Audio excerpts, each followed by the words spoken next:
Hey guys, welcome back. It's time for another Kellerman vlog. If you're not familiar with these, I reread the murder mysteries by author Jonathan Kellerman, and we talk about them. Things that I liked, things I didn't like, things I'd want to ask the author, the editor, the publisher. Just a discussion. Today's book is Guilt.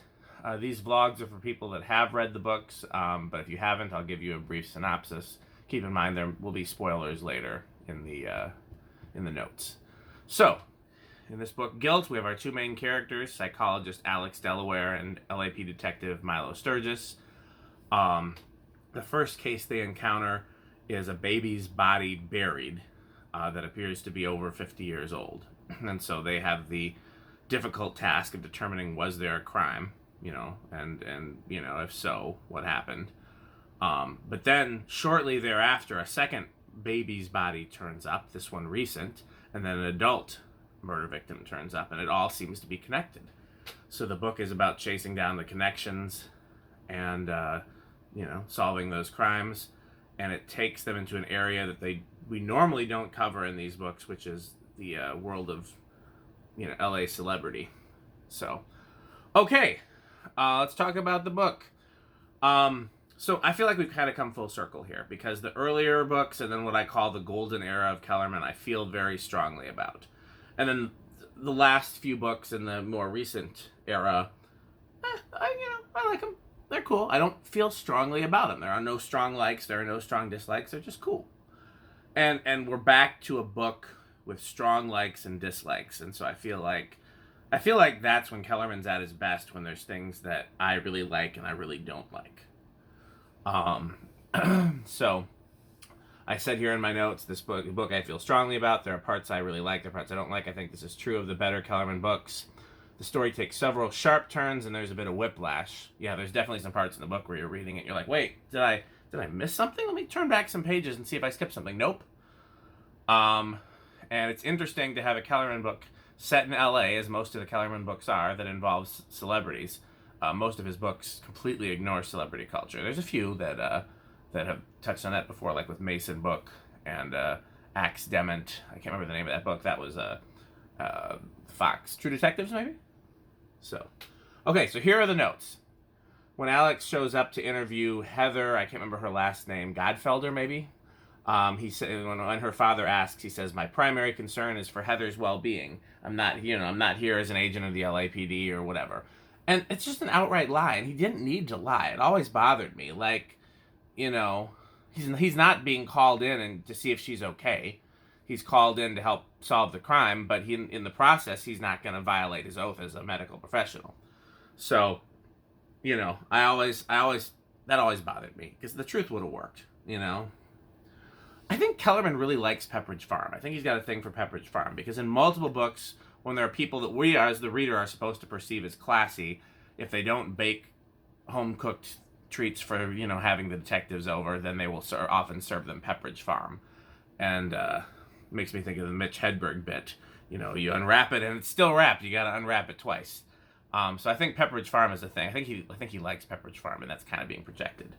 Not relevant to this book, but I think he's got kind of a similar bias when it comes to smoking, because a lot of cases when somebody is smoking, that's somebody that we're supposed to think of as low class or not trustworthy. Not always, though, but definitely some.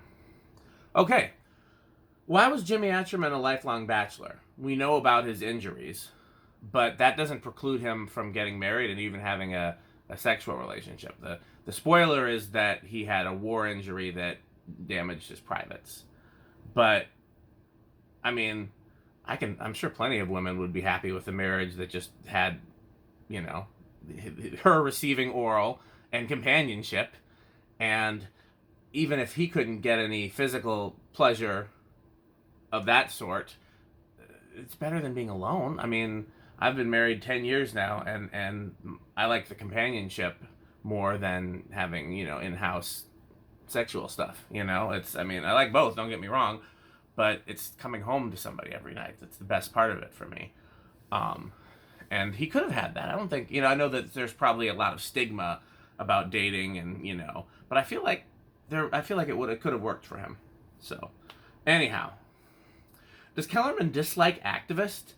he made a comment about an activist would say that's victim blaming, and I consider myself an activist, and I didn't.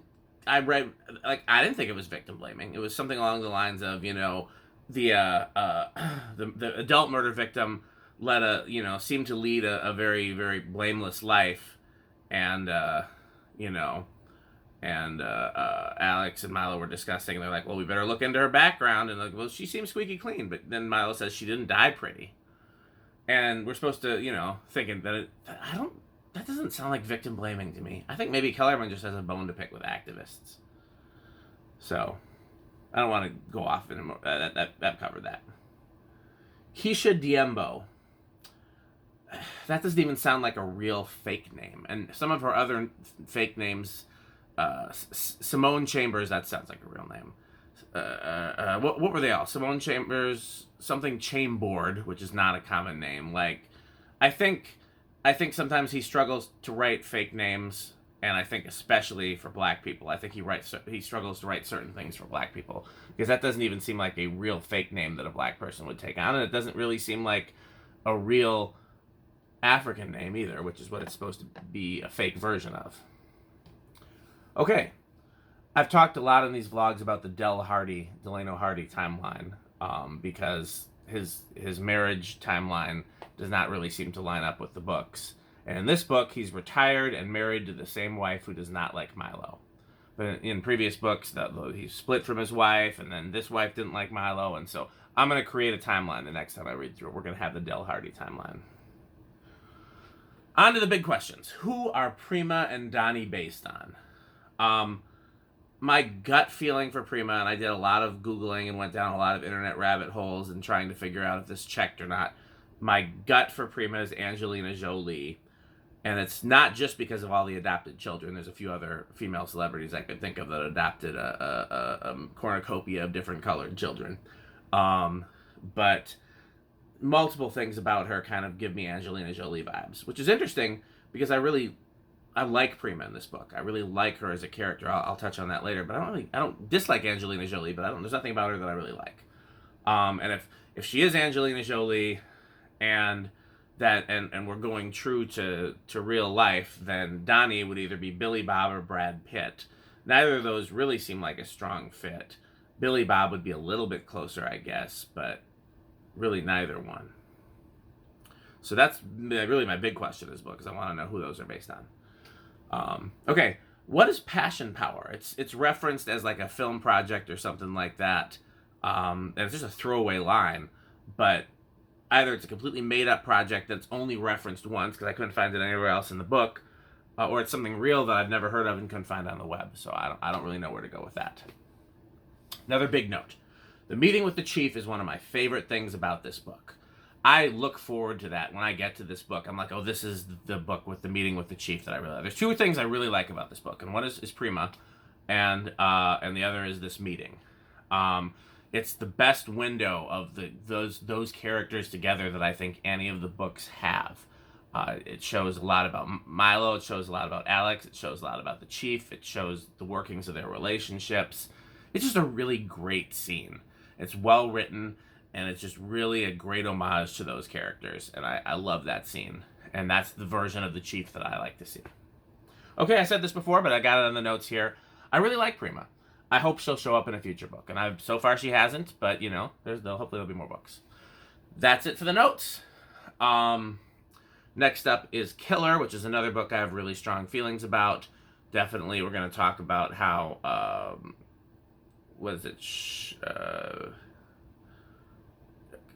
Constance Sykes and Cherie Sykes remind me of Lydia and Patty, but of course Connie is not a nice person and Patty's a wonderful person. But there's a lot of things to talk about when we get to that book. So I hope you guys enjoyed this vlog. I hope you will meet me at the next one. Don't forget to like, comment, and subscribe and all that. And as always, thanks for watching.